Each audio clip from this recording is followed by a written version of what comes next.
Deus é muito bom. Já olhou para o irmão do seu lado? Viu que ele está com cara de rico hoje? Olha isso. Cara de próspero, de mais do que vencedor. Cara de quem é cabeça e não cauda. Oh, aleluia. Aleluia. Toca nele, diga: meu irmão, eu declaro que Deus vai operar na sua vida de forma extraordinária.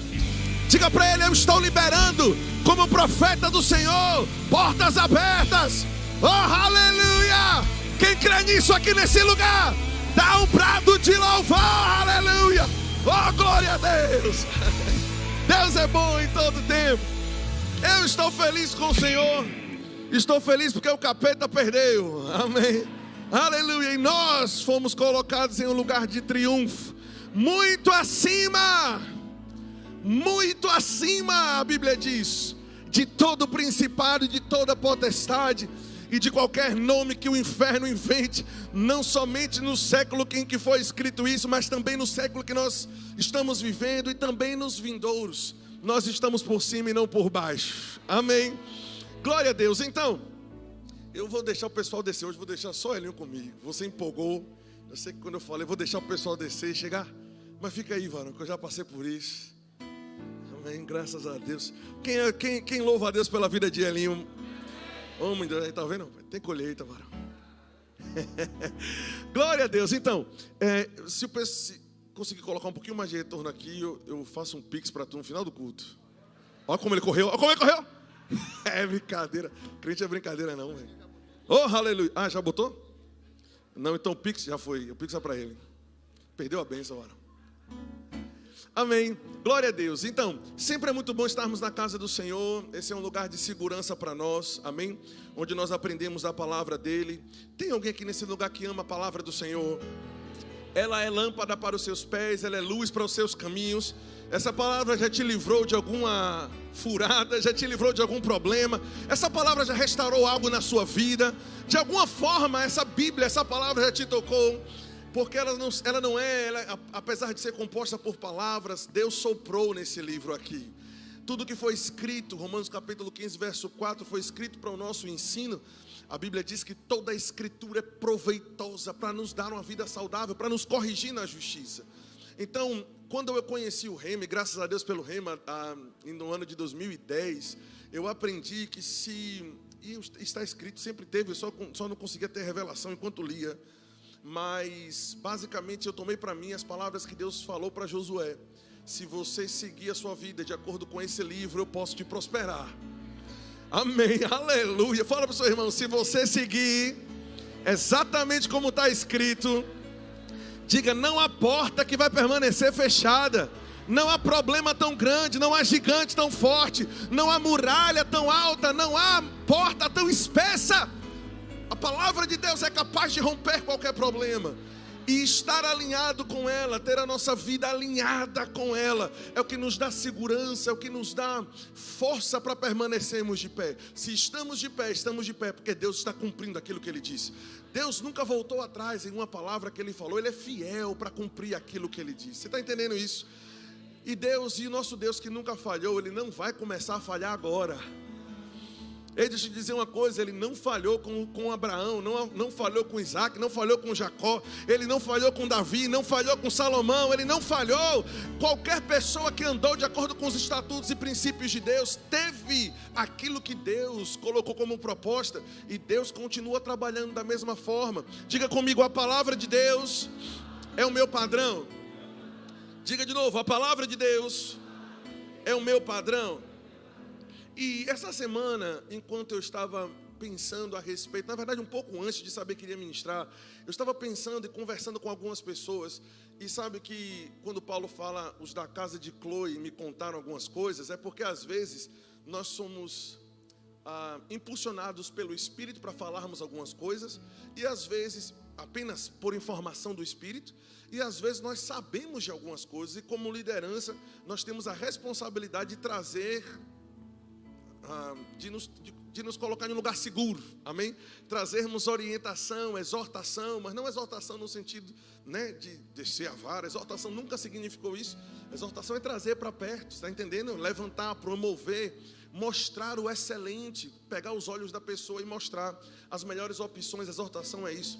Então, eu conversei com algumas pessoas, isso já vem um pouco já de tempo, mas essa semana especialmente com 2 pessoas, e enquanto eu estava falando com elas sobre esse assunto, sobre o qual nós vamos falar hoje, olha que expectativa, isso aqui todo pregador bom faz, é para poder gerar,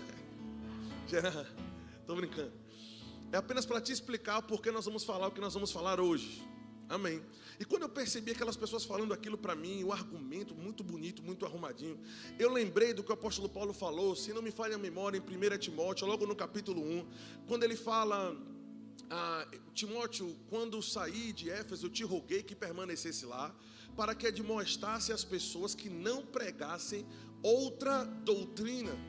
E nós encontramos quase um palavrão, né, no sentido de uma palavra enorme. Quando nós pegamos a palavra grega outra doutrina, é uma palavra só, que é a palavra heterodidáskalos. E nós temos aqui 3 palavras que compõem uma palavra. Nós temos a palavra hétero, que quer dizer de outro tipo, amém? Eu me considero heterossexual, sou isso, porque esse é o único padrão possível, mas porque eu me interessei por alguém de outro tipo, do mesmo tipo, não é de Deus. Você está entendendo isso? Hétero quer dizer de outro tipo. Cadê os homens? Diga glória a Deus. As mulheres também, né? Glória a Deus. Então nós temos heterodidás, que da onde nós tiramos a palavra para era ensino, e nós temos a palavra kalos ou kalel, que é a palavra para excelência. É interessante que se nós pegássemos apenas os 2 últimos fragmentos de heterodidáskalos, seria algo positivo. O apóstolo Paulo estava dizendo, eu quero que você permaneça lá, porque eu não quero mais que o povo pregue. Preste atenção, esqueça aqui a primeira parte agora. Um ensino muito excelente, dado com muita excelência. O problema é que ele é hétero. Ele é um ensino que é passado de uma forma muito boa de se escutar, mas não necessariamente é a mesma coisa que a Bíblia diz. Então tem coisas que são faladas à voz mansa, que são faladas utilizando parte de versículos bíblicos. Mas quantos sabem que para nós termos uma saúde na nossa doutrina, na nossa teologia, nós não podemos extrair doutrina de metade de um versículo. Nós precisamos ler o contexto, e o contexto é o que está escrito antes e depois também. Amém, irmãos? E o próprio apóstolo Paulo fala, já no capítulo 3, se não me engano, ele diz porque o Espírito diz expressamente que alguns nos últimos dias vão apostatar da fé, dando ouvidos, diga comigo, dando ouvidos. Esse dando ouvidos, o Rick Renner fala muito melhor do que eu a respeito, aliás, qualquer coisa que ele for falar, ele fala melhor do que eu, mas se você for pegar o livro Espíritos Sedutores de Doutrinas de Demônios, ele vai ensinar que esse dando ouvidos são passos para trás, de se distanciando da pureza de uma forma muito lenta, de uma forma paulatina, é passo a passo. Para uma pessoa sair de uma saúde doutrinária e entrar em um engano, esse processo não ocorre da noite para o dia. Ocorre pregando a verdade em 99,9%, mas esse pontinho aqui eu acho que é desse jeito.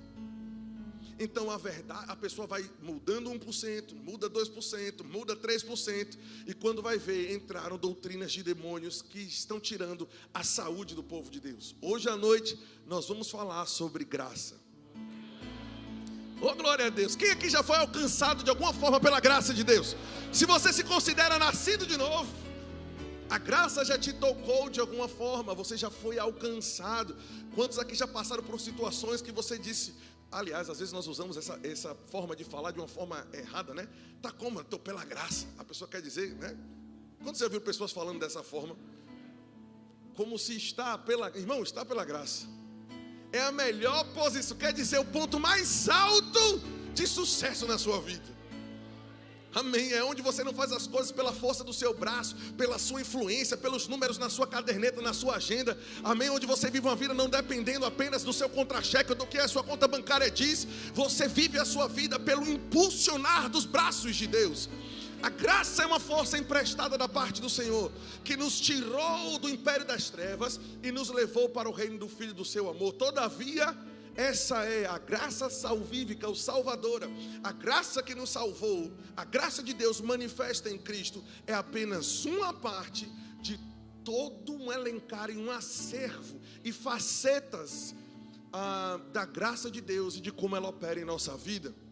E infelizmente nós escutamos apenas muitas pessoas caindo em descrédito e caindo em ensinos errados e ensinando de forma deturpada, porque acham que a graça apenas se resume a perdoar nossos pecados.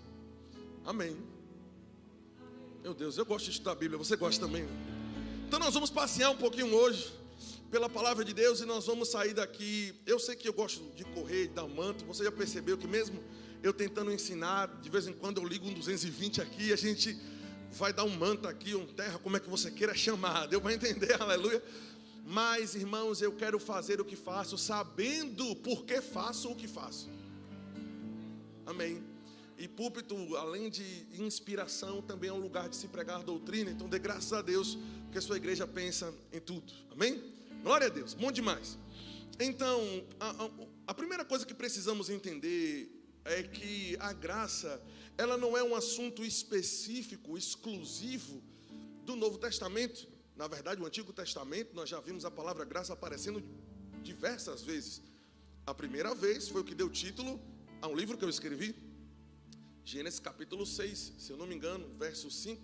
Noé achou graça, que é favor, aos olhos de Deus. A Noé, porém, Deus mostrou favor. Está entendendo isso? Então, e não somente isso, eu vou tentar adiantar pelo menos essa parte introdutória, mas não somente isso, a palavra graça não é nem de conteúdo cristão ou divino apenas. A palavra graça, até Aristóteles definiu o que é que graça significa. Aristóteles, discípulo de Platão, né, que foi professor de Alexandre o Magno, chamado o Grande. Ele disse que graça, a definição dele, observe que é muito similar com a definição no hebraico do que graça quer dizer. A definição dele é: graça é alguém em uma posição superior, se inclinando para ajudar alguém e em status inferior, sem receber e sem esperar receber nada em troca.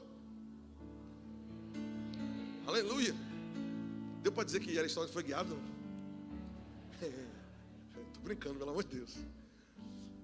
Então observe, basicamente graça é isso, e é um pouco do que significa, pelo menos no conteúdo, nos textos, nas linhas em hebraico.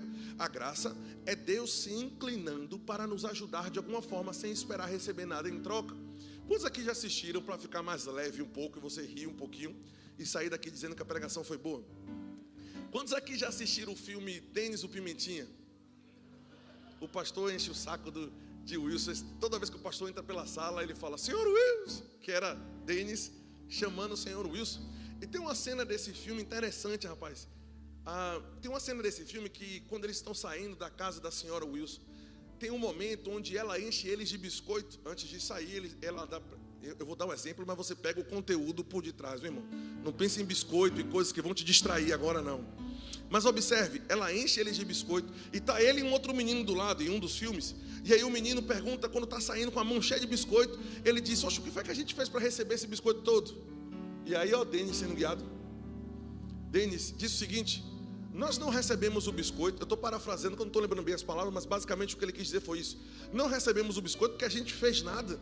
Nós recebemos o biscoito porque a senhora Wilson é boa demais. Oh, meu Deus do céu. O que ele quis dizer, em outras palavras, é: o que nós recebemos não tem nada a ver com o mérito do recebedor, daquele que está sendo abençoado, mas tem tudo a ver com a bondade, a misericórdia do doador, daquele que dispensa, daquele que libera. Graça não tem a ver conosco, tem a ver com Deus, pelo menos em primeiro plano. Mas nós vamos ver que podemos ultrajar a graça, cair dela, nos distanciar da graça de Deus. A primeiro plano, é verdade, nós não precisamos fazer nada para que Deus nos ame mais ou para que Deus nos ame menos. Isso não quer dizer que a Bíblia não diz que nós podemos entristecer o Espírito Santo. Amém? Se você senta com filhos na sua mesa, quem é que tem mais de 2 filhos? Olha aí, aleluia. Vou passar direto por você, eu quero ter 2. Mais do que 2, eu não vou deixar você impor as mãos sobre mim, a não ser que Deus fale, né? Mas observe Você senta na mesa, você ama os seus 3 filhos de igual forma, mas você concorda que, por exemplo, um deles, embora você o ame incondicionalmente e daria a vida por ele, ele não necessariamente pode estar te agradando, embora você o ame. O fato de Deus nos amar, isso é cláusula pétrea, Ele vai nos amar para sempre. Mas Ele olhou para Jesus e disse: esse é meu filho amado, em quem eu tenho prazer. Uma coisa é Deus nos amar, outra coisa é eu estar agradando a Ele ou não. Oh, aleluia. Então eu não posso apenas dizer, não, pela graça Deus me ama incondicionalmente, e isso quer dizer que eu posso fazer qualquer coisa. Deus continua me amando, mas pode estar triste com a minha atitude. Deixa eu vir para cá rapidão. Aleluia. Eu estou indo devagar. Então eu estava conversando com algumas pessoas a respeito disso, e é importante nós colocarmos fundamento, amém? Fundamento é importante. Então é necessário nós entendermos que a graça de Deus, ela é multifacetada, ela é multiforme. Quando eu lembro de um exemplo que Tony Cook, ministrando na igreja do pastor Rick Renner, ele diz assim, digamos que você, e aí eu vou dar esse exemplo para você, digamos que você recebe na sua casa 2 ou 3 pessoas, um grupo de pessoas que, sei lá, estava morando num deserto, no meio das matas lá, pessoas lá da África, pessoas que não teve contato com tecnologia. Você está entendendo isso? Contato com a modernidade. Sem energia, só tem mato lá, lugar para dormir e pronto. Come do que vem da terra, não tem acesso a nada. À noite é escuro, porque não tem eletricidade. Aí digamos que você traga essa pessoa e vai dizer para ela: rapaz, eu quero te apresentar o mundo moderno. Vamos lá em casa que nós vamos tomar um café. Quando você passar pela porta da sua casa, você vai estender a mão e vai apertar o disjuntor. E nesse momento, você já vai tirar suspiros dele. Porque ele vai dizer: como é que um pedaço do sol está dentro da sua casa e você controla? Rapaz, não é nem fogo, eu não me queimo, está entendendo isso? Isso ele pensando porque você não entenderia a linguagem dele. Vocês estão me acompanhando?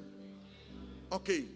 E aí, você no ímpeto de tentar explicar, porque você está percebendo que ele está fascinado pelo que está acontecendo, só que você não fala a língua dele. Geralmente quando nós não falamos a língua da outra pessoa, nós tentamos resumir toda a nossa ideia ou conteúdo em uma palavra. Patrícia, quando estava na África do Sul, estava tentando ir ao banheiro e ninguém estava entendendo. Mas ela ficava banheiro, tentando resumir o eu quero ir no banheiro, eu preciso do banheiro, resumir em uma palavra. Está entendendo isso? Só para finalizar a história, resumindo, ela não conseguiu, a pessoa não entendeu e ela fez shh. Aí o cara: eu sei do que você está falando. Graças a Deus pela sabedoria divina, amém, irmão? Mas o que eu estou querendo dizer é o seguinte: você, no ímpeto de tentar explicar para ele como aquilo aconteceu, muito provavelmente você vai dizer: energia. Concorda comigo? A energia é o que possibilita essa lâmpada estar nos iluminando. Só que aí você leva ele para a cozinha: vamos lá que eu vou te dar um copo de água. Abre a geladeira e ele bota a mão dentro da geladeira e vê que lá dentro está frio. Como é que dentro dessa caixa está gelado? E você vai dizer: o que é que possibilita isso? Eletricidade. Aí você pega alguma coisa da geladeira, um pedaço de torta, oh, glória a Deus, e vai botar no micro-ondas para poder esquentar. E agora um outro dispositivo alimentado pela mesma energia não esfria, agora esquenta.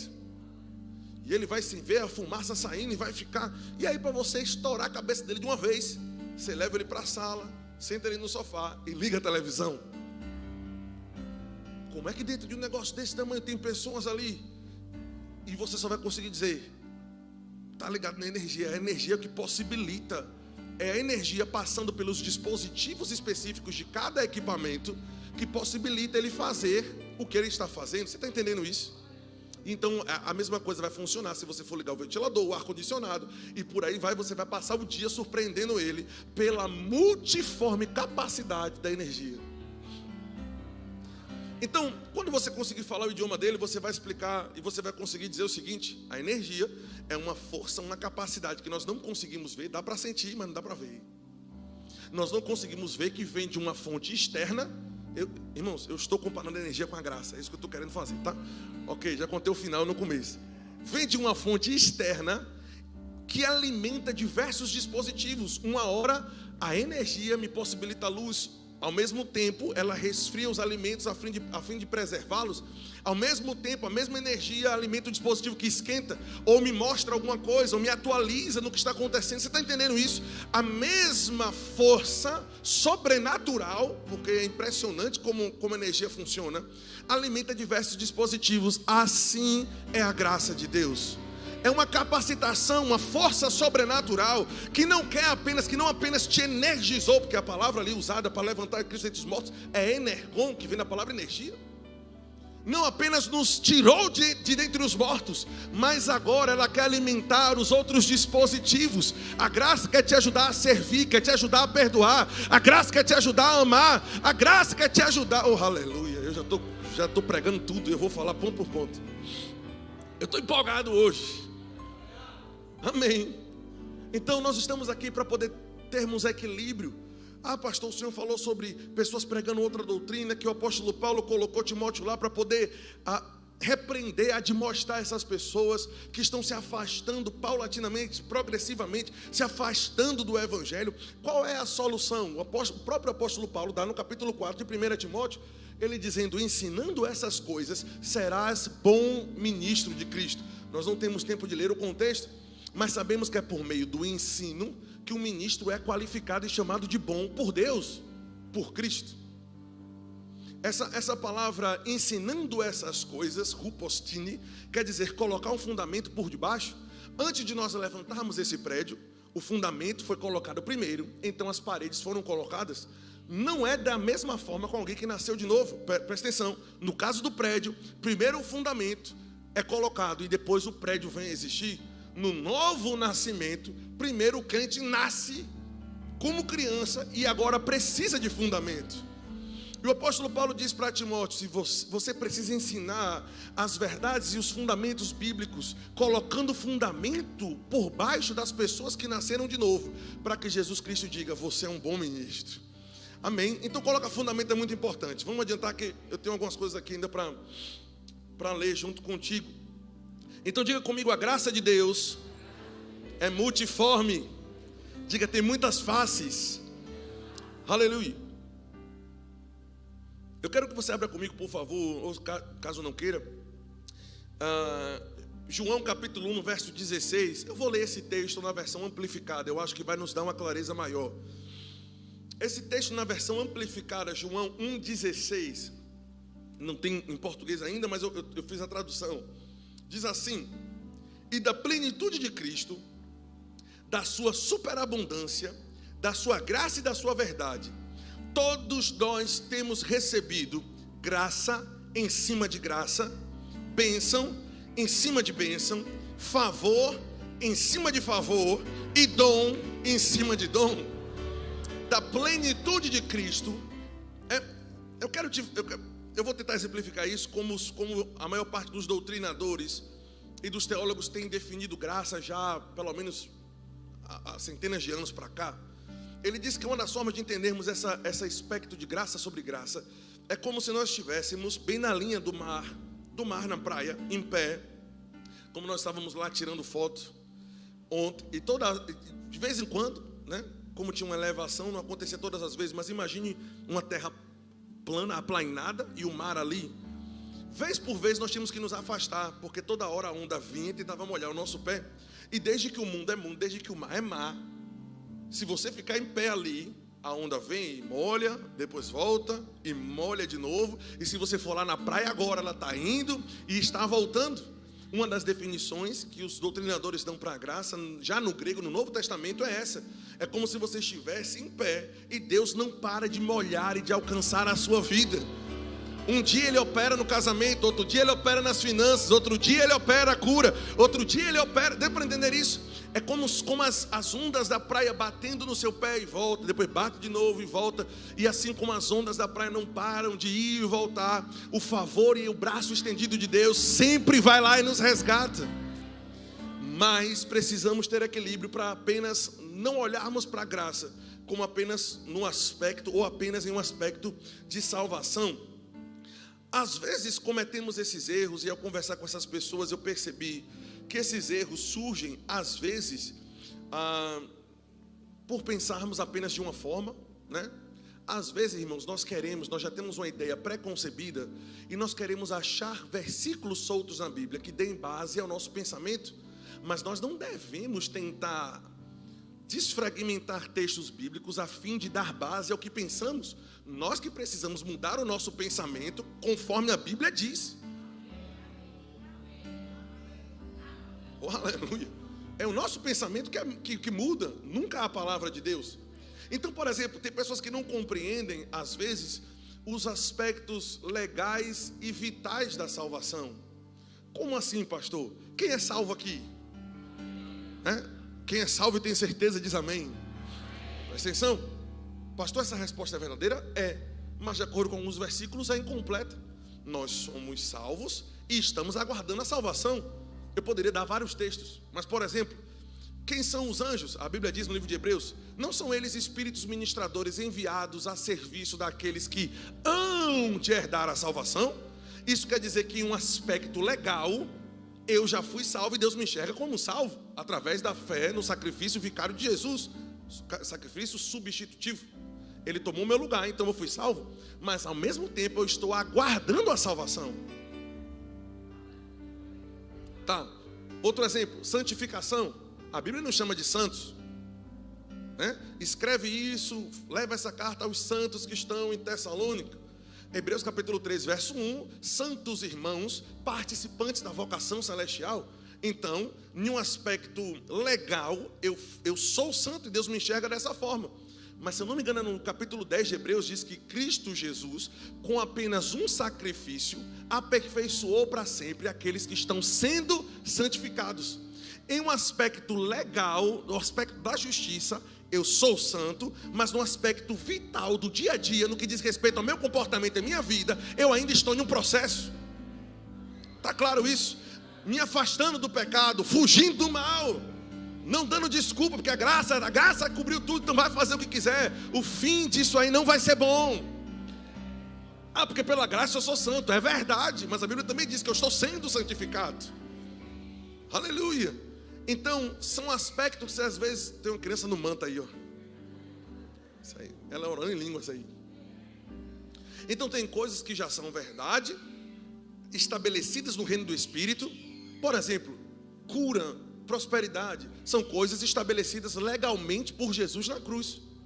Mas no que diz respeito ao aspecto vital, eu tenho que crer, tenho que colocar fé, tenho que cumprir princípio, tenho que acordar cedo, tenho que trabalhar, tenho que colocar tudo em funcionamento. É necessário que eu coopere com as coisas que estão estabelecidas no aspecto legal. Vitalmente, no que diz respeito ao meu comportamento, de Deus nós somos cooperadores. Isso quer dizer que Deus fez o trabalho dele, possibilitando, porque algumas pessoas dizem que a graça tirou a necessidade de obediência. A graça não excluiu a obediência. A graça nos deu força para obedecer. A graça não exclui as obras. A graça é a capacitação para fazermos as boas obras. E eu vou chegar lá. Oh, aleluia. Estou querendo adiantar já o final da mensagem, né? Glória a Deus. Quanto estão entendendo isso? Agora, é importante também eu colocar um ponto aqui. Um outro equívoco terrível que algumas pessoas fazem. E essa aqui, eu vou te dar aqui agora a forma mais rápida de você flertar com a heresia. Óbvio que eu vou falar isso não para te incentivar a fazer, mas para te incentivar a fugir. Mas você quer saber qual é a forma mais rápida de uma pessoa que está saudável doutrinariamente entrar em um estado perigoso de crer em mentiras, de enganar-se a si mesmo, de estar errado biblicamente? Qual é o caminho mais próximo, pastor? Quem quer saber? Então não vou dizer não, só tem 4 pessoas. Quem quer saber?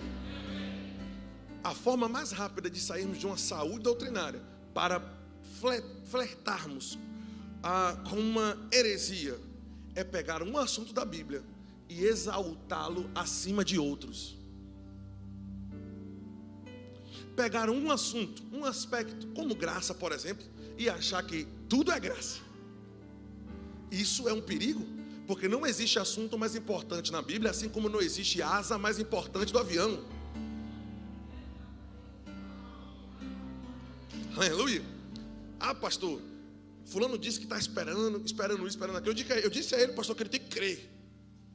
pessoa fica calma aí que eu não vou dizer o nome não. Tem que crer, pastor. Tem que crer, você vai ficar esperando como se tivesse uma intrigazinha aí contra a esperança. Ah, tadinha da esperança. Mas a Bíblia diz que permanece a fé, a esperança e o amor. Hebreus capítulo 11, verso 1 diz que a fé é a certeza das coisas que se esperam. Que devemos imitar a fé, a vida daqueles que por meio da fé e perseverança, que é esperança, é continuar crendo, por meio da fé e esperança, herdam as promessas. Você percebe como pegaram o assunto? Gente, nós não adoramos o ensino da fé, nós adoramos Jesus. Nós não adoramos a graça, adoramos a Cristo. Todos os outros ensinos e todas as outras bases e todos os outros temas bíblicos, toda a doutrina de Cristo, ela está nivelada, um assunto depende do outro. Tem pessoas que não saem do lugar, conhecem todos os versículos da fé, mas se esquece que fé opera pelo amor. Então conhece os textos de fé, mas é maledicente, fala mal de pessoas, gosta de fofoca. A Bíblia diz que o amor não suspeita mal. E toda vez que você ouve que alguém não, fez por causa disso, pense num bicho, esse bicho é descarado. E você não sabe. Aleluia. Então não podemos pegar um assunto e exaltá-lo sobre os outros. Isso aqui é a porta de você ter um problema. Então tem pessoas que ao se aprofundar no ensino e no estudo da graça, começaram a ensinar isso e graças a Deus receber revelação, entraram em problemas. Oh, aleluia.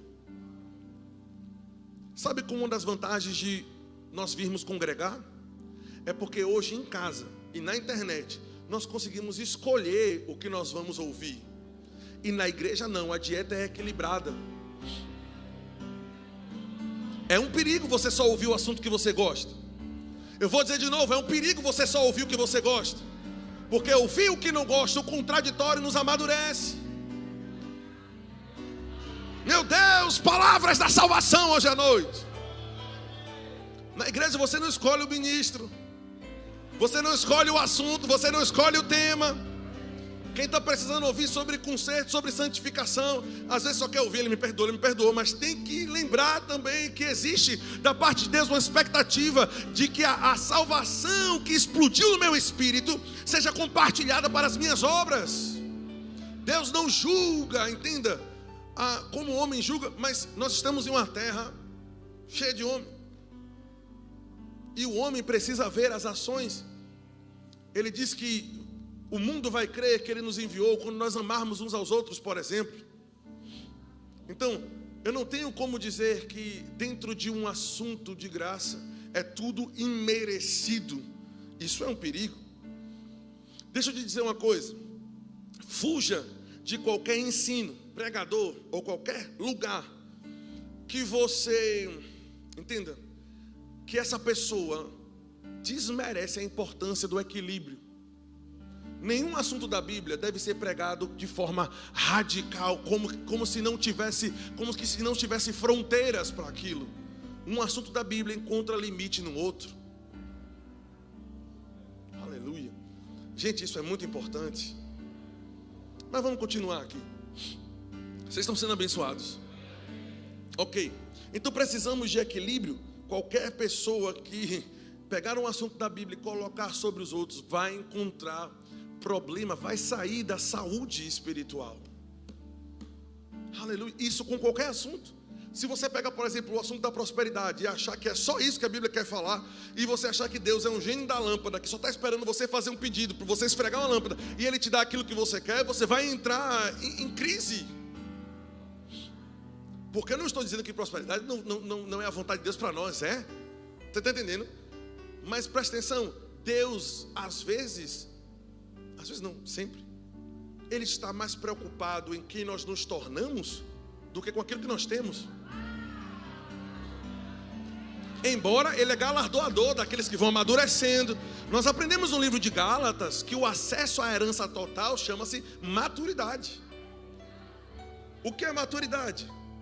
A graça que nos salvou e nos livrou do inferno é a mesma graça que está tentando operar em nós sermos homens e mulheres diferentes.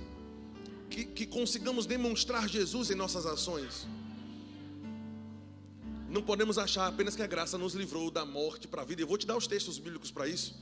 Por exemplo, alguém tem alguma dúvida que eu e Patrícia produzimos Arthur? Pelo amor de Deus. Não, mas uma vez que nós trouxemos ele à vida, porque está vivo, fuja desse negócio de aborto. Ao mesmo tempo que nós demos a ele a vida, agora eu tenho uma obrigação de educá-lo. Eu não só trouxe ele à vida, eu agora vou ensiná-lo como ser um homem de verdade. Vocês estão entendendo o exemplo que eu estou tentando dar? A mesma graça que foi no nosso espírito e deu vida, a lei do espírito da vida, né, que nós confessamos tanto. Essa lei do espírito da vida precisa permear em nosso corpo, em nossa alma, renovando, salvando ela, e em nosso corpo mostrando boas obras. Vamos lá. Pense que é um desafio para mim segurar o final do conteúdo já no começo, mas eu estou trabalhando nisso. Então não podemos pensar, só para finalizar a questão da prosperidade, por exemplo, que a razão pela qual Deus enviou Jesus prioritariamente foi essa. É claro, irmãos, nós só estamos aqui por um motivo. Se nós estamos salvos, veja, o apóstolo Paulo disse: eu poderia estar com o Senhor, mas eu escolho ficar aqui por causa de vocês. Isso quer dizer que se eu já estou salvo, eu já estou livre do inferno, por que eu não fui para o céu? Porque tem pessoas para ganhar. E não somente para salvar, mas os salvos precisam chegar ao pleno conhecimento da verdade. Você está entendendo isso? Ah, pastor, então o assunto principal é salvação, é ganhar o povo. Já é chegar em outro extremo, nunca pegar um assunto e exaltá-lo acima do outro. Porque senão Deus não teria levantado os 5 ministérios, bastaria o de evangelista. Não é só ganhar? Mas quem vai corrigir os que foram salvos? Quem vai admoestar e ensinar aqueles que disseram sim para Jesus? Você percebe como para qualquer lado que nós não podemos ir para nenhum extremo. Eu vi uma foto de uma pessoa que postou algo e, enfim, foi de uma outra igreja. E tinha uma foto, eu tô na dúvida agora se foi T.L. Osborne ou se foi Billy Graham na foto. Mas era ele em cima de um palanque, pregando para milhares de pessoas. E uma pessoa botou assim embaixo: isso é o evangelho. O custo do ingresso, 0. E a mensagem que ele quis passar é: aí, tá vendo? Evangelho de verdade é essa aí. O povo foi lá para ouvir de graça. Eu tenho convicção de que aquela estrutura que foi montada, alguém pagou a conta. Foi de graça para quem foi assistir, custou para os mantenedores do reino. Oh, aleluia. Você percebe como olhar por um apenas.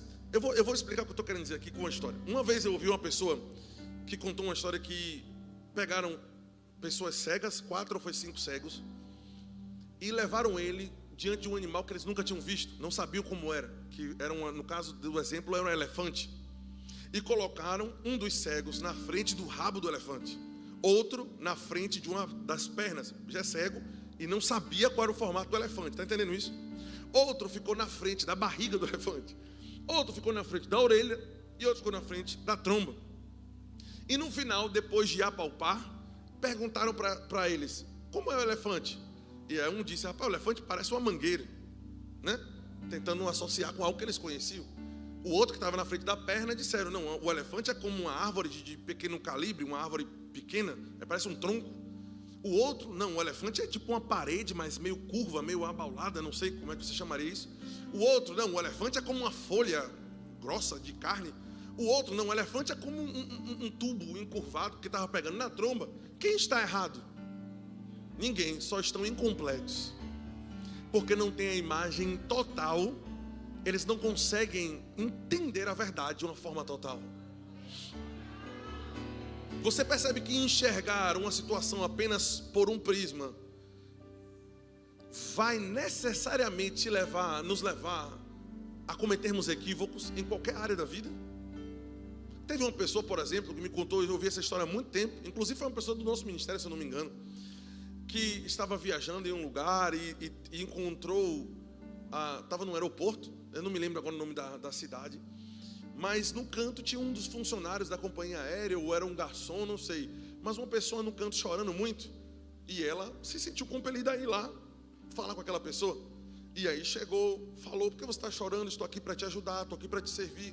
O que está acontecendo? Posso te ajudar de alguma forma? E a pessoa disse, o rapaz que estava chorando disse: o problema é no meu casamento, né? Nós estamos brigando muito, tal. Aí um crente da palavra da fé não vai perder a oportunidade. né? Não, mas a fé vai resolver essa situação. Seu casamento vai ser restaurado. Sua família, essa união aí foi de Deus, a união de Deus. Diga o nome dela para a gente orar. Não, não é ela, não, é ele.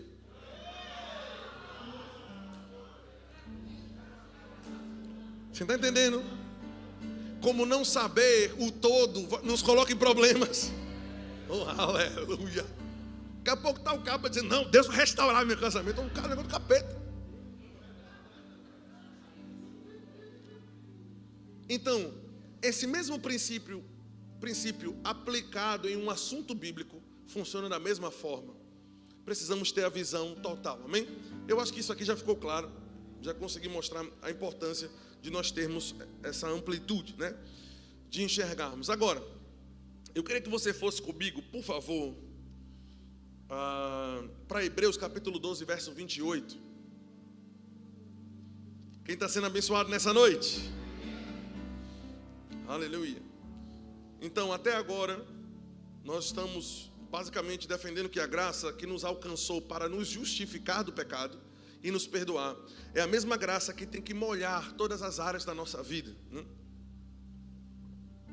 E eu vou dar exemplos de outras facetas da graça. Hebreus 12, 28 diz: por isso, recebendo nós um reino inabalável, retenhamos a graça. Diga comigo, retenhamos a graça. Ora, reter é porque denota que existe algo que pode afastar, o que tenta afastar. Ele está dizendo, retenha, segure. Ele está dizendo, retenhamos a graça pela qual servimos a Deus de modo agradável. Você percebe que esse versículo não está mais falando de uma graça para ser salvo, mas está falando de uma graça para ser servo. Aleluia. Não é mais uma graça para salvífica, mas é uma graça que nos capacita a servirmos a Deus de modo que o agrade. Aleluia. Então, com reverência e santo temor. Observe como é importante ter esse equilíbrio. E ainda conclui dizendo, tudo isso faça porque nosso Deus é fogo consumidor. Oh, aleluia. Nós não gostamos muito dessa parte, mas está na Bíblia. E nós precisamos aceitar isso. Então quer dizer que Deus não brinca com esse tipo de coisa. Então precisamos reter a graça, a fim de que possamos servir a Deus de um modo que o agrade. Isso quer dizer que existe a possibilidade de estarmos servindo, mas não necessariamente agradando a Deus. Como é que nós podemos servir de modo que o agrade? Servindo dependendo da graça de Deus. Oh, aleluia! Graças a Deus pela graça de Deus que nos ajuda a servir. Mas também a Bíblia nos fala sobre uma graça santificadora. Diga comigo, graça santificadora. Eu quero ler com você Tito, capítulo 11, ou capítulo 2, Tito 11 foi boa, viu? Tito, capítulo 2, verso 11. A graça santificadora é uma influência de Deus em nossa vida, eu coloquei assim, que nos livra, nos impulsiona a nos livrarmos das contaminações do mundo. Tito 2,11 diz: porquanto a graça de Deus se manifestou salvadora a todos os homens. E já falamos sobre essa graça, mas vamos continuar. Essa mesma graça educa-nos para que, renegadas as impiedades e paixões mundanas, vivamos no presente século, olha a vontade de Deus, que vivamos, procedamos de forma sensata, de forma justa, de forma piedosa, aguardando a bendita esperança e a manifestação da glória do nosso grande Deus e Salvador Jesus Cristo, o qual a si mesmo se deu por nós, a fim de remirmos de toda a nossa iniquidade e purificar para si mesmo um povo exclusivamente seu e um povo que é zeloso em boas obras. Um povo que se importa com o seu padrão de comportamento. Por que o Senhor está batendo tanto nisso? Porque é justamente a vacina que nós estamos aplicando, porque foi justamente o que as duas pessoas falaram comigo. Não prega mais esse negócio de obra, porque agora é como se não vivêssemos mais submissos a uma lei. Não estamos mais debaixo da lei mosaica, da lei para tentar obedecê-la para ser salvo. Não fomos salvos por meio das nossas obras, porque eles dizem, né? O pessoal diz para mim, não pastor, mas Efésios capítulo 2, verso 8, pela graça sois salvos. Isso não vem de vós, está vendo pastor, que tem nada a ver comigo, eu não preciso fazer nada. Isso não vem de vós, é dom de Deus. Não vem de obras, pastor, para que ninguém se glorie. O versículo seguinte diz que nós somos feitura dele, criados por ele, para andarmos em boas obras. Isso quer dizer que o apóstolo, olha o equilíbrio de você ler um versículo a mais. Isso quer dizer que o apóstolo Paulo está dizendo: você não foi salvo pelas obras, mas foi salvo para elas. As obras, para tentar se justificar diante de Deus, a Bíblia já nos diz que é como trapo de imundícia. Deus e nós já sabemos que nós, na nossa própria força, não conseguimos andar na nossa própria força, nos padrões de Deus, ao ponto de merecermos a salvação. Tem que ser pela graça salvadora e salvífica dele. Tem que ser incondicional nesse ponto. Mas uma vez salvo, eu preciso renegar as paixões e as impiedades e viver de modo sensato e justo. Oh, meu Deus do céu. E ser zeloso em boas obras, colocar força, zelo, ímpeto, você está entendendo? Adicionar vontade, interesse de quê? De viver de modo piedoso, de viver de um modo que agrade a Deus. Então o fato de a pessoa não ler o versículo todo, já abre um leque para as pessoas acharem que Deus não está mais se importando com a forma. Não, meu filho, agora você está salvo, viva da forma como você quiser. É Satanás que pensa assim. Amém? Então, quando aceitamos a graça salvadora, precisamos agora partir para a graça santificadora. Você percebe que no começo do texto ele diz que esse tipo de vida santo, piedoso, justo, que agrada a Deus, zeloso em boas obras, ele flui dessa necessidade que nós temos da graça. É por meio da graça dele. Está entendendo isso, irmãos? Então diga: a graça que me salvou. Não, diga de novo, diga mais forte, diga: a graça que me salvou. É a graça que me ajuda a servir, e é a graça que me ajuda a renegar as paixões do mundo. Eu não estou lendo o texto do Antigo Testamento, eu estou lendo o apóstolo Paulo no Novo Testamento. Amém. Glória a Deus. Então, se eu não me engano foi Tony Cook que falou isso. Se você for colocar nas redes sociais, pode botar o nome dele, não tem problema não. Mas ele disse o seguinte: a graça, as obras não são as raízes do Evangelho. As nossas obras não é o que dá vida. Não foi por meio das obras que nós tivemos vida. Mas ele diz: embora as obras não sejam as raízes, as obras são os frutos que essa árvore vai produzir. Interessante isso. Eu achei muito interessante esse exemplo. Então, embora não sejam as raízes, é o fruto. Agora, 2 Coríntios, capítulo 9, verso 11, a Bíblia fala também sobre uma graça para compartilhar, uma graça para dar. Oh, aleluia! Isso é extraordinário. A partir do verso 11 do capítulo 9 do livro de 2 Coríntios: enriquecendo-vos em tudo para toda generosidade, a qual faz que, por nosso intermédio, sejam tributados, graças a Deus, porque o serviço dessa assistência não supre a necessidade, não só supre a necessidade dos santos, mas também redunda em muitas graças a Deus, visto como, na prova dessa ministração, glorificam a Deus pela obediência da vossa confissão quanto ao Evangelho de Cristo e pela liberdade com que contribuís para eles e para todos, enquanto eles oram a vosso favor com grande afeto, em virtude da superabundante graça de Deus que há em vós. Todo esse texto, ele termina em virtude de. O processo é esse espírito de liberalidade que está sendo enaltecido na vida desse povo, foi em virtude da graça de Deus. Você está entendendo isso? Pelo seu dom infalível. Isso quer dizer que é a mesma graça que... E aí eu poderia ir para capítulo 8, por exemplo, onde Paulo fala sobre o povo da Macedônia. Quero vos fazer participantes da graça de Deus derramada sobre os irmãos da Macedônia, que no meio de muita prova e tribulação demonstraram a riqueza da sua generosidade.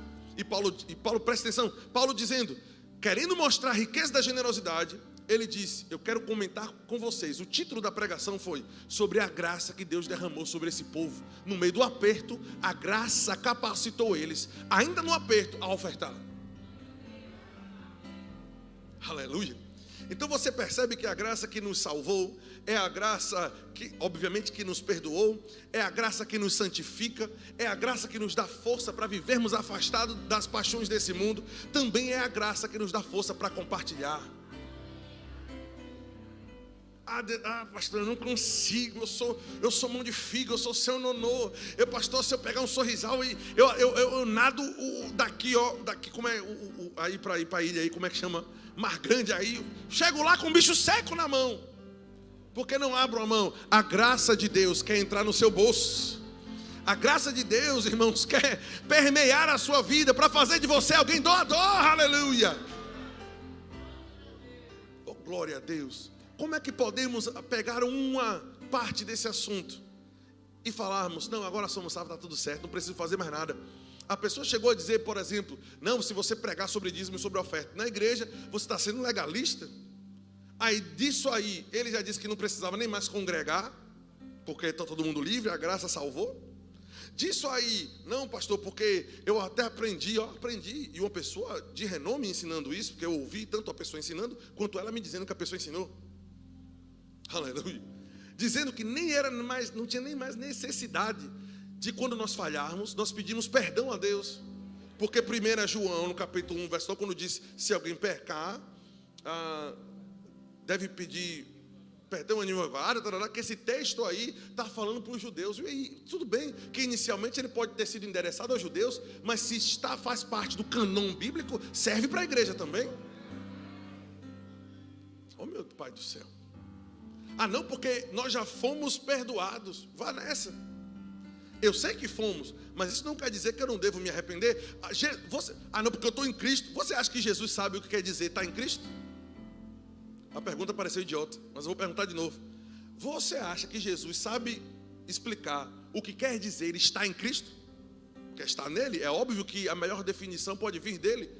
E Jesus Cristo, Novo Testamento, se a memória não me faz errar aqui agora, 90 anos depois de Cristo, ou seja, 60 anos, Cristo viveu por volta de 30 anos, 60 anos depois da partida e da ressurreição de Jesus, foi quando as cartas às igrejas ao Apocalipse foram escritas, e só uma escapou. Para todas as outras, Jesus disse, arrepende-te do seu erro, peça perdão e volte ao caminho. E Jesus sabe o que é estar em Cristo. Por que, pastor, esse pedido de perdão? Não é o meu pedido de perdão que me faz estar ligado com Deus. Você percebe que são frases que, se você isolar, ela parece verdadeira. Eu não estou ligado ao Senhor, porque eu procurei, eu nem estava nem afim de, nós não estávamos procurando salvação. A Bíblia diz que Ele nos amou quando ainda éramos pecadores. Romanos capítulo 5, 4, se eu não me engano, ou é 5, me fugiu a memória. Mas a Bíblia diz que Deus nos trouxe para perto, Ele com seus laços de misericórdia. Deus tomou a iniciativa da salvação, partiu dele. Então Ele nos aceitou, nós aceitamos a obra de Jesus Cristo e aí nascemos de novo. Então essa frase dentro dessa aplicação é verdadeira. Você está entendendo? Mas o que ele está querendo dizer é o seguinte, eu vou explicar isso aqui dando um exemplo.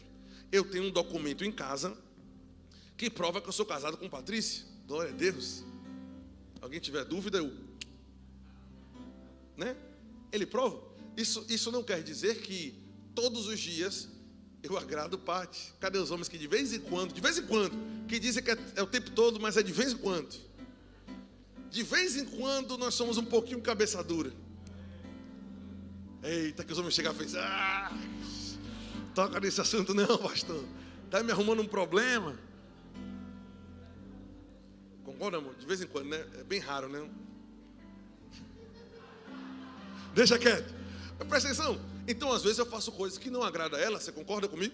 Às vezes eu já passei por situações que eu não ouvi o que ela quis dizer, sabendo que tinha razão, mas o orgulho é um negócio.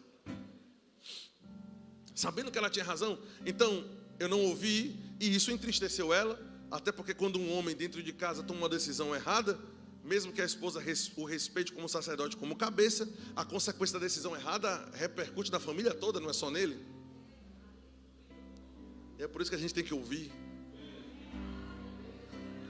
Deixa eu tomar até uma água que essa foi difícil de engolir. Eu vou tomar porque eu tô... Ixi, Jesus, agora... Olha a mão, ó.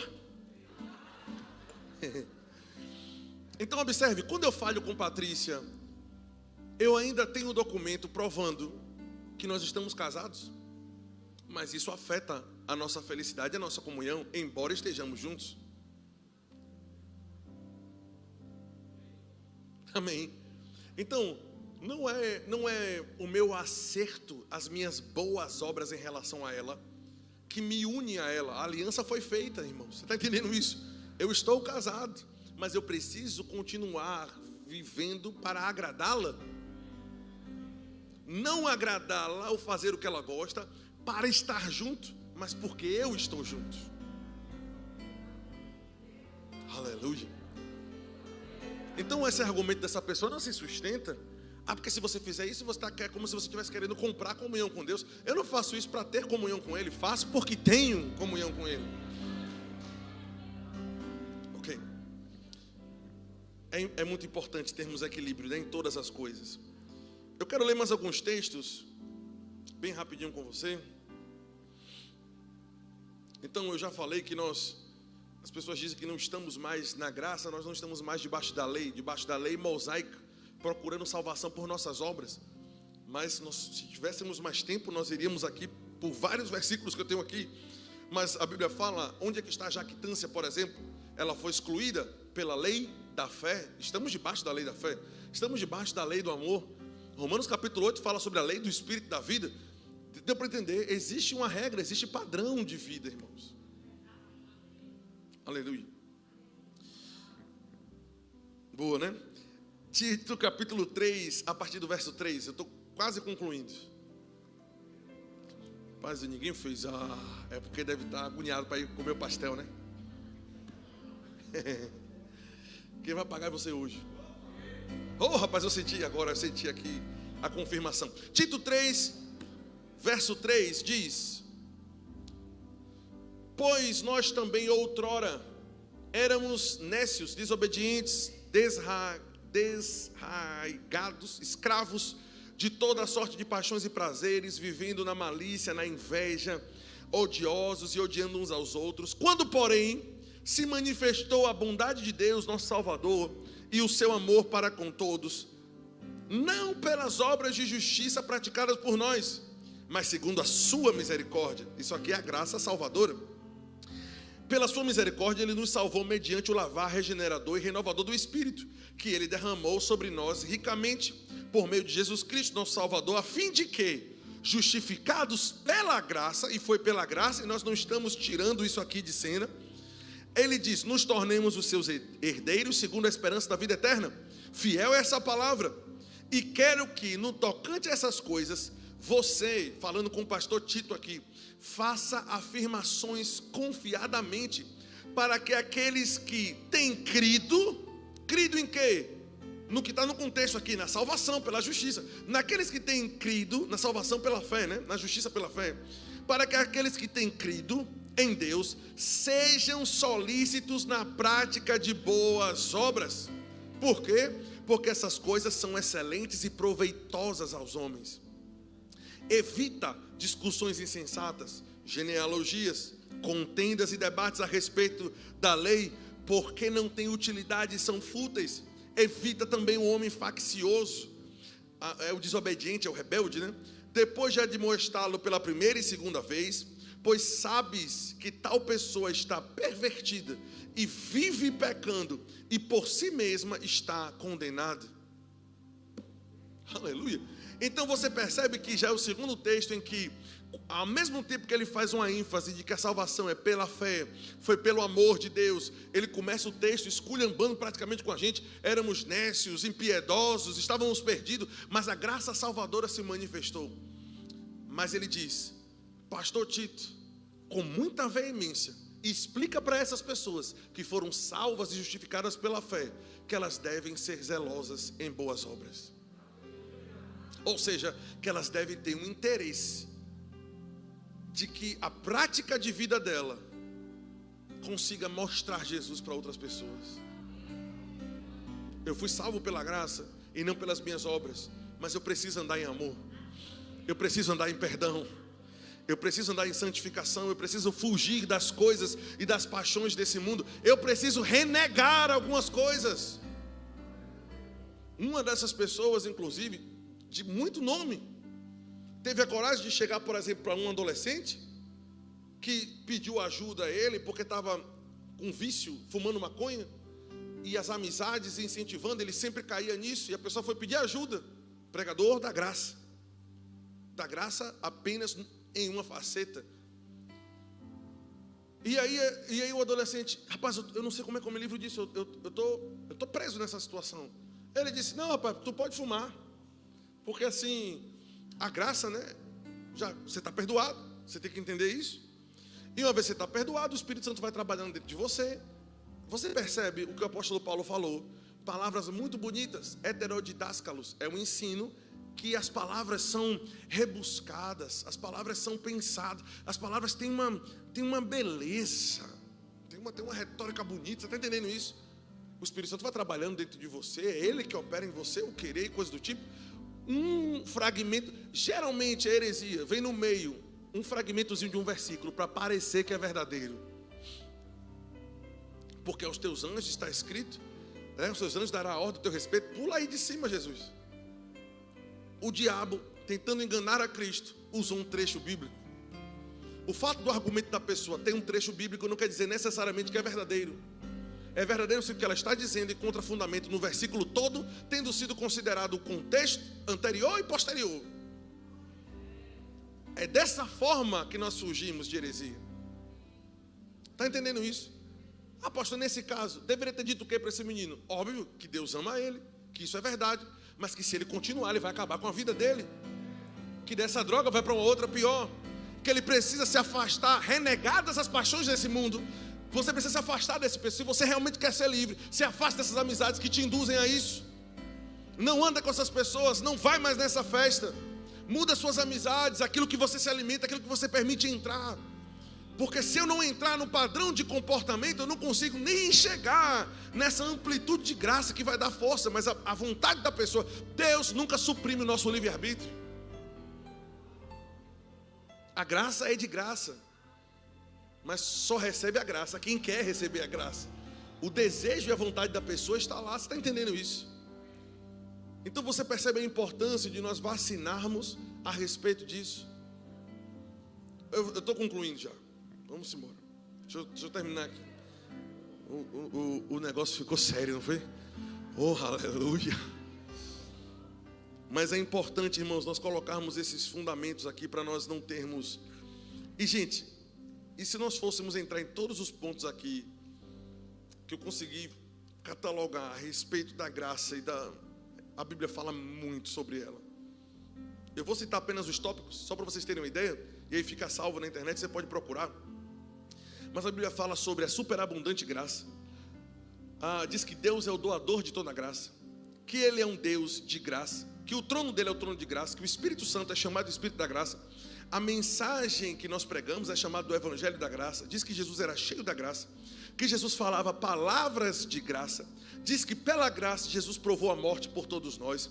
Diz que nós precisamos perseverar na graça, abundar na graça, nos fortificarmos na graça, crescermos na graça. A Bíblia fala sobre as riquezas da graça de Deus, fala sobre a suprema riqueza da graça de Deus, sobre a superabundante graça, fala sobre a dispensação da graça na qual estamos, fala sobre a verdadeira graça de Deus, a graça da vida.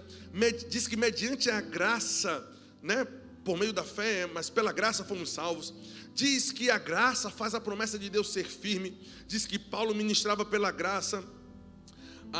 Diz que temos dons segundo a graça que nos foi dada. Diz que a graça opera em nós e através de nós. Diz que Deus nos chamou pela graça, para a graça. Diz que Deus nos capacita a pregarmos as insondáveis riquezas da graça de Cristo.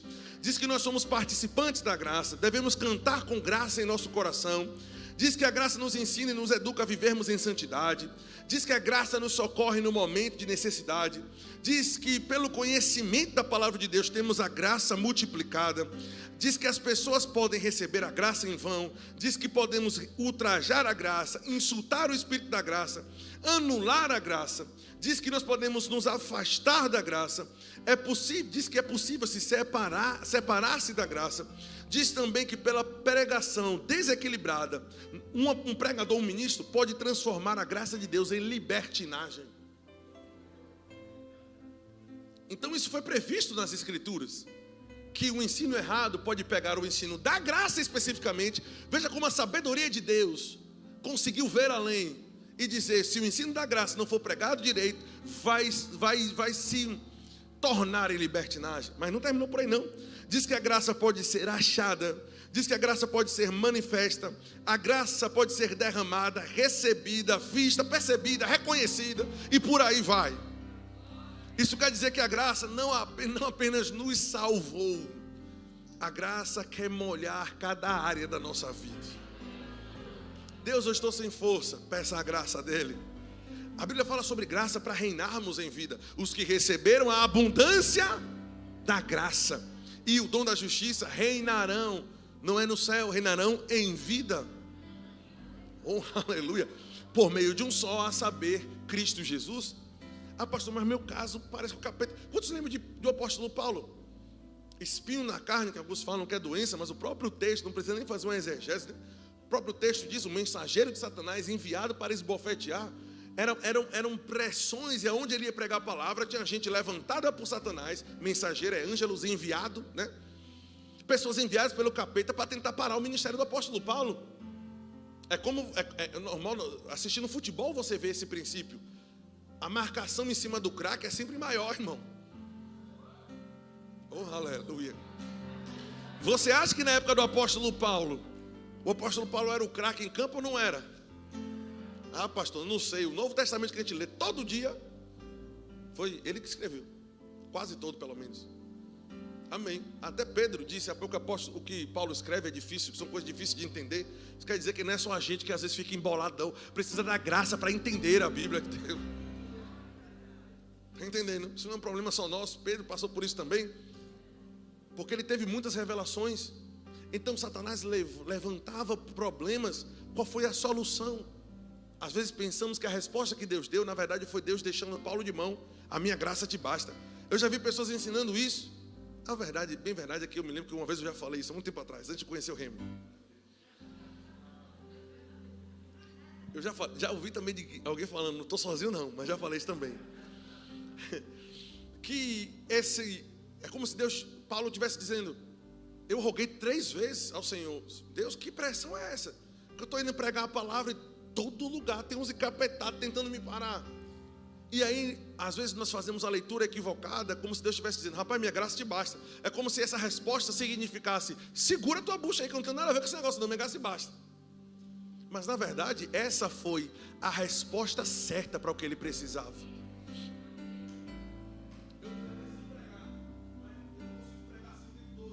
Um microfone me basta. Quem entendeu isso? Aleluia. Então, a minha graça te basta não é a ausência de Deus, Deus pulando fora dizendo: rapaz, minha graça te basta. Não, rapaz, confie no meu poder que se aperfeiçoa na sua fraqueza. Confie na minha graça. Até me pediu 3 vezes. Confia na graça, aleluia.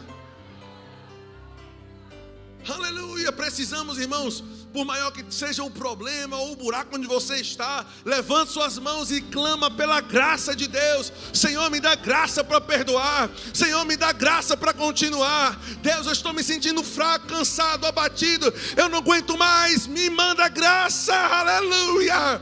E a graça vai te levantar, vamos louvor. A graça vai te tirar, irmãos, de trás das malhadas. A graça vai abrir a porta. A graça, aleluia, vai fazer você passar pé enxuto. A graça fez a água sair da rocha. A graça colocou coluna de fogo à noite e nuvem de dia. A graça de Deus é aquilo que nós precisamos.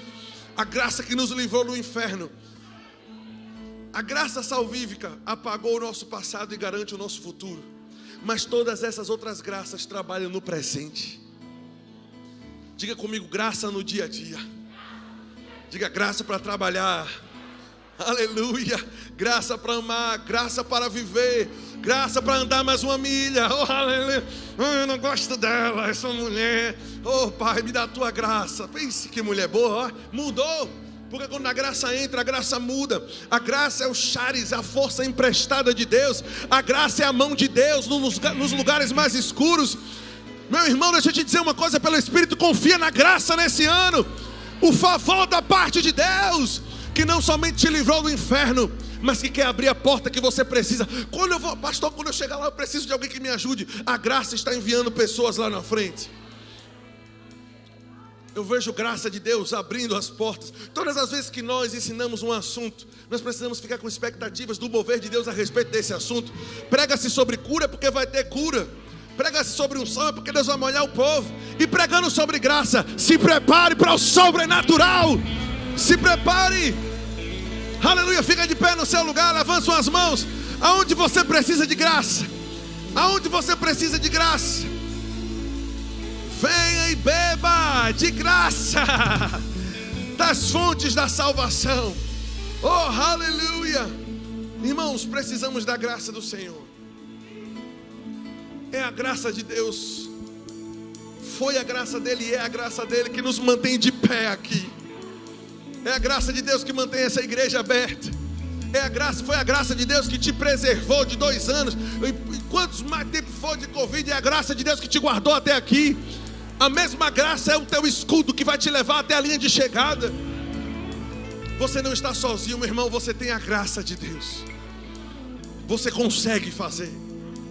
Eu vou dizer de novo, tem gente que precisa ouvir isso. Você pode fazer. Eu vou dizer pelo Espírito, não é grande demais para você esse problema. Tem alguém que precisa ouvir isso. Tem alguém que precisa ouvir isso. Esse problema não é grande demais. Ele não é páreo para você. Ele não é páreo para você. Essa cidade não é tão difícil. Essa porta não é tão grande. Meu irmão, a graça te capacita. A graça te capacita. Eu vejo a imagem por dentro de pessoas saltando muralhas aqui. Eu vi agora pelo Espírito pessoas saltando muralhas, saltando muralhas. Eu vejo pessoas saltando muralhas, saltando. Mas Deus é o Deus, essa muralha não cai, você vai saltar sobre ela. A minha graça vai te elevar a um lugar mais alto. Porque você se apegou a mim com amor. Porque você se apegou a mim com amor. Vamos tocar algum instrumental, pelo amor de Deus. Preciso da graça de Deus para servir nos instrumentos que vocês tocam. É a graça de Deus que me faz pregar. Acredite, irmão, era tímido, não me via ministrando, porque estou aqui pela graça de Deus. É pela graça de Deus que nós respiramos. É pela graça de Deus que nós pregamos. Paulo disse, oh aleluia, fiz muito mais do que todos, todavia não eu, mas a graça de Deus em mim. Oh aleluia, diga: eu sou cheio da graça. Diga: minha casa é cheia da graça. Diga: eu recebo graça sobre graça. Graça sobre graça. Coloca a mão em alguém e diga: eu libero sobre você graça sobre graça. Graça sobre graça. Receba a graça para te dar força. Receba a graça para acalmar os pensamentos que estão tentando te parar. Graça na sua mente. Graça nas suas emoções. Graça de Deus. Aleluia. Oh, louvado seja. Louvado seja. Aleluia. Aleluia. Recebe um pouco mais. Recebe um pouco mais. A graça de Deus vai à sua frente. Se Deus é por nós, quem será contra nós? Se Deus é por nós, quem será contra nós? Se Deus é por nós, quem será contra nós? Eu vejo Deus entregando a chave de cidades para pessoas aqui. Eu vejo empresas entrando em cidades novas. Eu vejo negócios se ampliando. E a influência do reino através do teu negócio alcançará o aflito, alcançará o perdido e restaurará corações quebrados. Pela minha graça te levantei e te trouxe até aqui. E através da minha graça eu continuo te colocando de pé e te fortalecendo. Não desista, não retroceda. Confia na minha graça e tudo vai acontecer. Em nome de Jesus. Em nome de Jesus. Em nome de Jesus. Aleluia. Só quem é cheio de graça aqui dá um brado de louvor nesse lugar. Oh, glória a Deus. Aleluia! Te louvamos pela sua graça. Te louvamos pela sua graça.